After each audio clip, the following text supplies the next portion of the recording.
The sky had been warning us all day. Heavy clouds rolled in like dark waves, swallowing the last pieces of sunlight. The air felt thick, suffocating, like the world itself was holding its breath, waiting for something terrible to happen. Inside the house, it was worse. "You will do what we say." My father's voice cut through the silence like a blade. I stood frozen in the living room, my hands clenched into fists at my sides. I didn't do anything wrong. My mother let out a sharp laugh, one that didn't carry any humor. Refusing us is doing something wrong.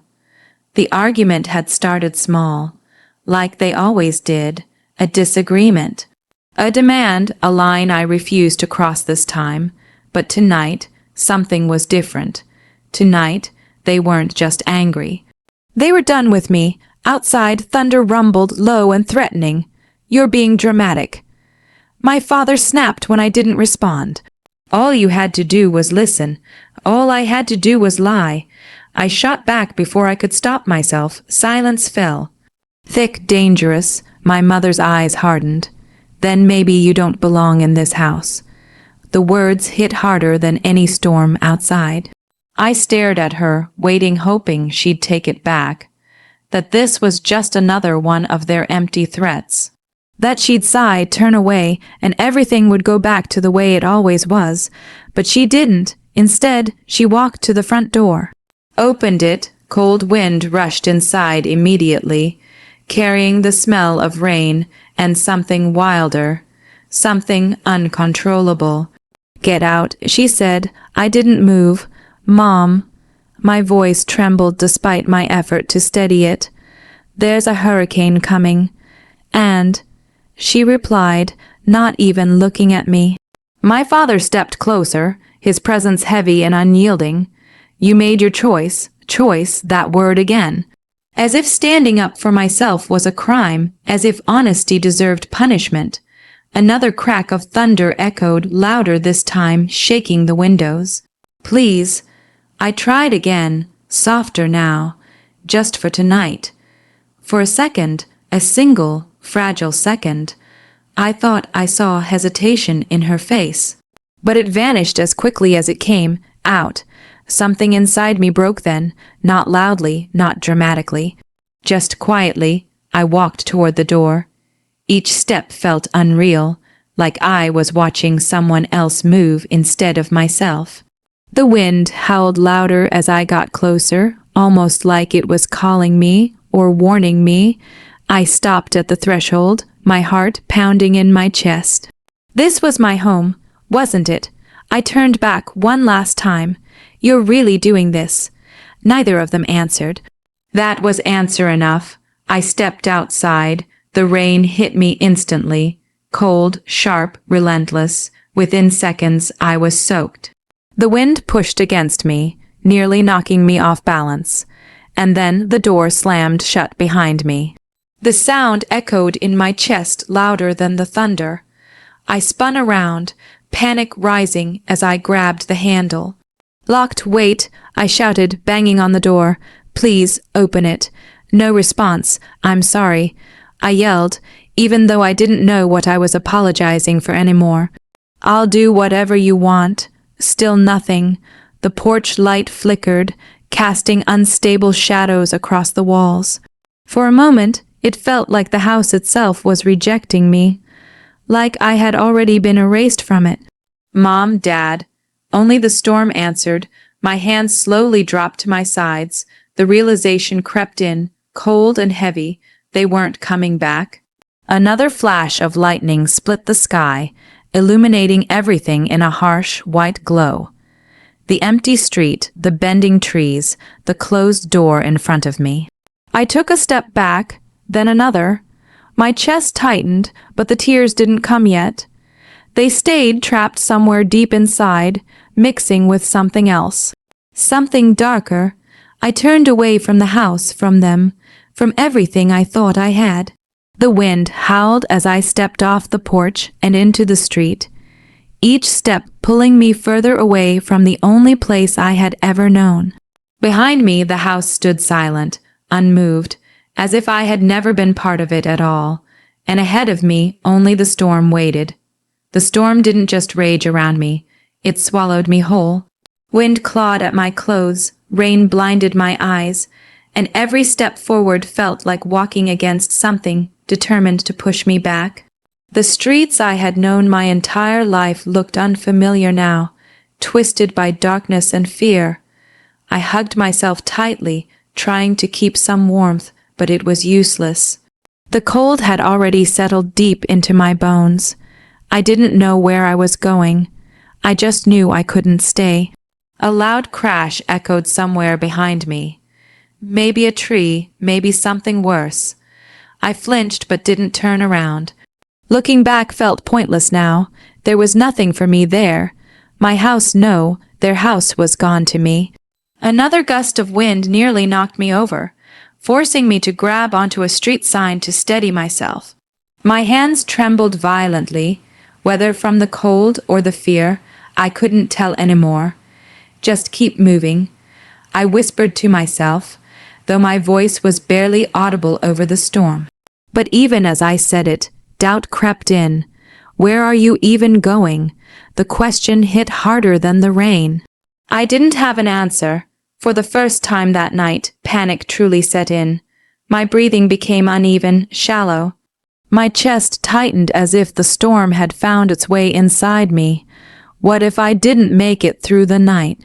What if this was it? Forgotten, unwanted, alone. My vision blurred not just from the rain now, but from tears I couldn't stop anymore. And then a vibration, faint, weak, but real. I froze, fumbling with my soaked pocket until I pulled out my phone. The screen flickered, water distorting the light, but I could still see the name, Grandma. My fingers shook as I answered. Hello. For a moment there was only static. The storm seemed to crawl into the line itself, crackling and hissing. Then her voice came through, soft, steady, unshaken. Where are you? The question was simple, but something about it made my throat tighten. I don't know. I admitted, my voice breaking. Outside. They locked me out. The words sounded unreal, even as I said them. Locked me out, like I was nothing. There was silence on the other end, but it wasn't empty. It felt intentional. Like she was thinking, weighing something carefully. I waited, my heart pounding. Grandma. I whispered. Another crackle of thunder filled the gap, and then she spoke, one word, remember. I blinked, confused. What? I asked, my voice barely more than a breath. But the line had already gone dead. No, wait. I looked at the screen, tapping it uselessly. The call was gone, just like that. I stood there in the storm, staring at my phone as rain poured down around me. Remember? I repeated, the word feeling strange and incomplete. Remember what? The pain, the betrayal. The moment the door slammed in my face, a bitter laugh escaped me, quickly swallowed by the wind, but as I stood there, something shifted. The word didn't leave, it echoed, remember, and slowly memories began to rise. Not the sharp, painful ones from earlier that night, but older ones. Softer ones, warmer ones. I saw myself sitting at Grandma's kitchen table, my legs swinging as she poured tea into mismatched cups. Life won't always be kind, she had said once, her voice calm but firm, but you don't let it decide who you are. Another memory followed. I was younger, crying over something that felt like the end of the world back then. She had wiped my tears gently and smiled. What do we do when things fall apart? She asked. I sniffled, trying to remember. We rebuild. I answered weakly. She nodded, exactly. The storm roared around me, but it felt distant now. Another memory surfaced, clearer than the rest. Her hand on mine. People can shut doors on you, she said, but they can't lock your future unless you hand them the key. My breathing slowed. The panic that had wrapped around my chest began to loosen, just slightly. Remember, it wasn't about the pain. It wasn't about them, it was about me, who I was, what I had been taught, what I still carried inside, no matter what they had taken from me. I straightened a little, even as the rain continued to pour. I wasn't as helpless as I felt. I wasn't as alone as I thought. The storm was still there, but so was I, and for the first time since the door closed behind me, I didn't feel like I was disappearing anymore. The storm didn't end all at once. It faded slowly, like anger cooling after a long argument. By the time the sky turned a dull, exhausted gray, the hurricane had moved on, leaving behind a broken version of everything it touched. Including me, I hadn't slept, curled up inside a cracked, abandoned bus stop. I had spent the night shivering, listening to the wind scream and metal rattle around me. Every second felt stretched, heavy, endless, but I made it.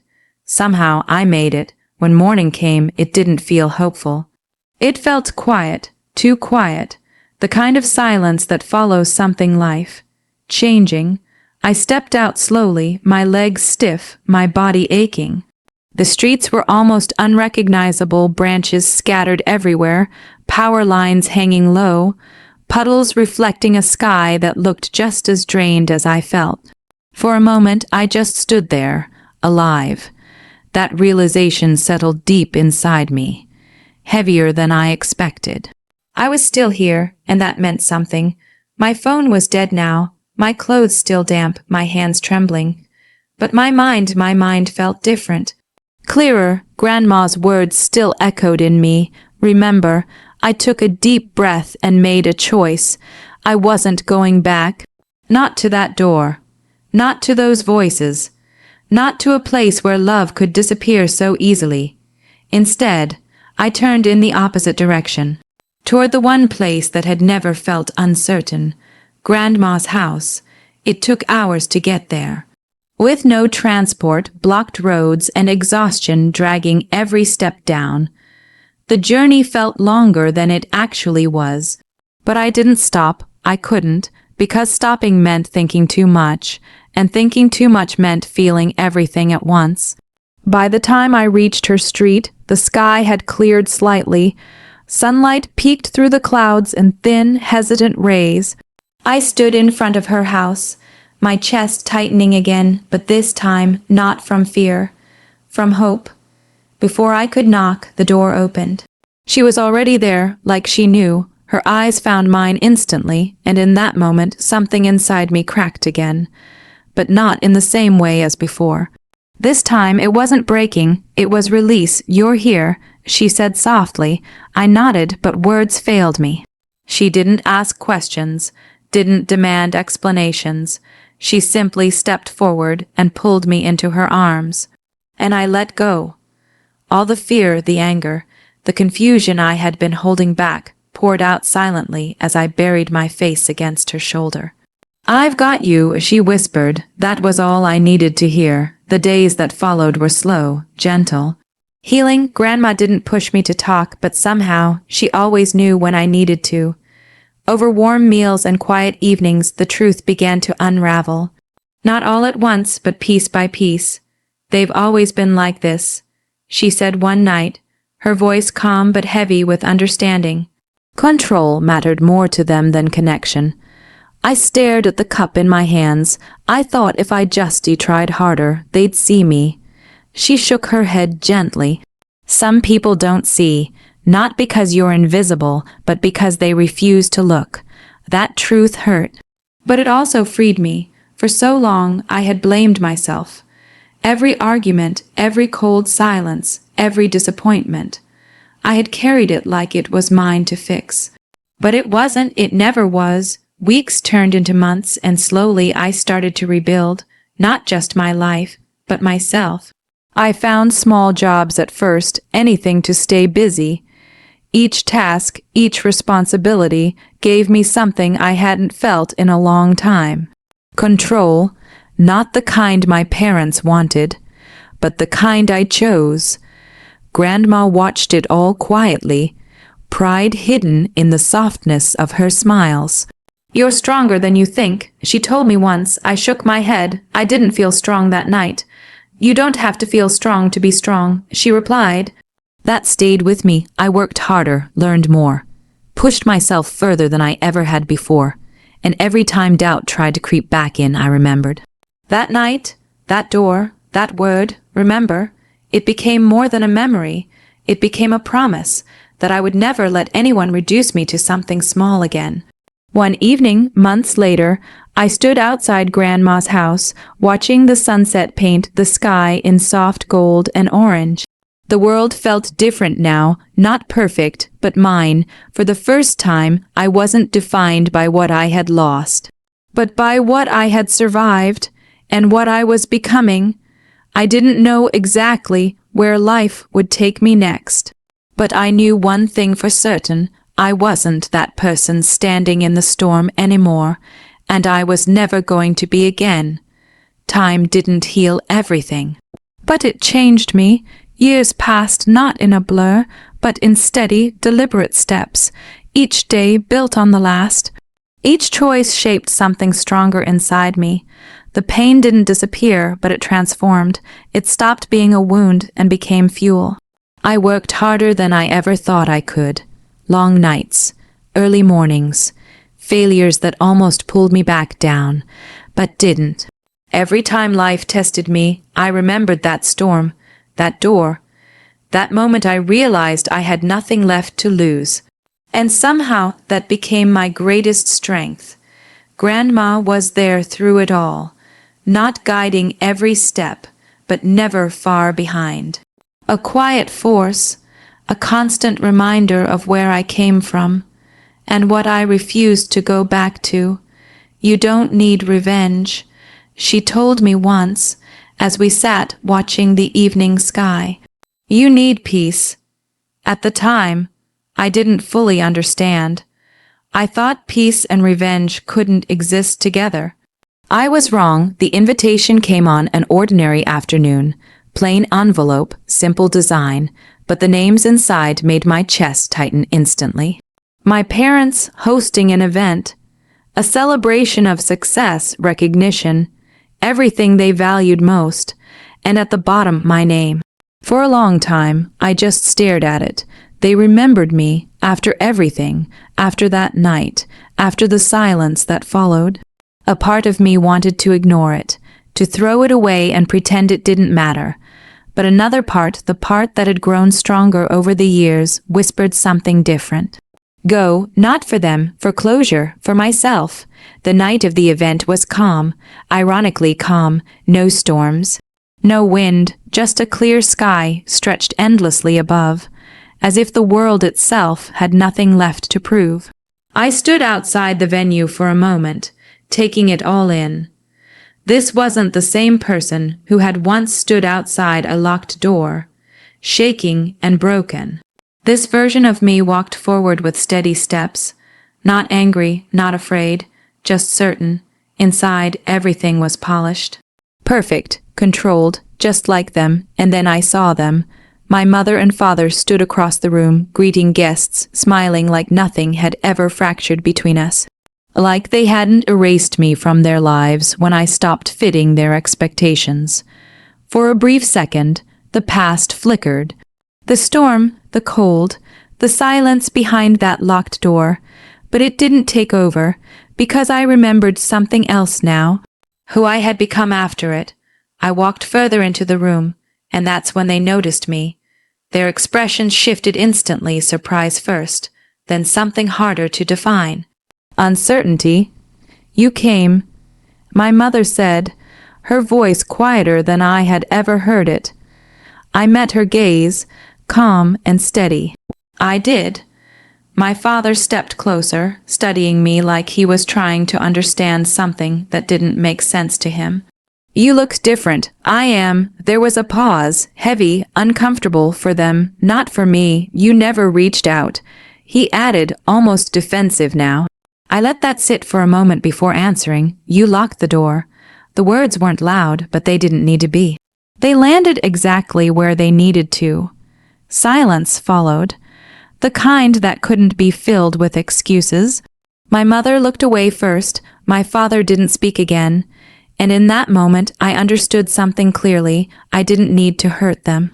I didn't need to prove anything, because standing there, whole and unbroken, was already more than they ever expected from me, more than they ever allowed me to be.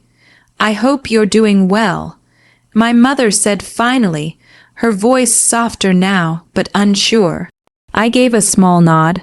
I am, and I meant it, not because of them, but in spite of them. I didn't stay long. I didn't need to. As I walked out of the venue, the night air felt light, almost freeing, like something invisible had finally been released. There was no anger left, no need for revenge in the way I once imagined it, because this quiet, undeniable growth was the only revenge that ever mattered. Later, I returned home, not to the past, but to the place that helped me rebuild. Grandma was sitting by the window, just like always. She looked up as I entered, a knowing smile already forming. "Well?" she asked. I sat beside her, exhaling softly. "It's done." She studied my face carefully. "And how do you feel?" I thought about it for a moment. About the storm, the door, the word that changed everything. Remember, and everything that came after. "Free," I said finally. Her smile deepened, gentle and proud. "I knew you would be." Outside, the night was calm. No storms, no chaos, just quiet. And for the first time in a long time, that quiet felt like victory.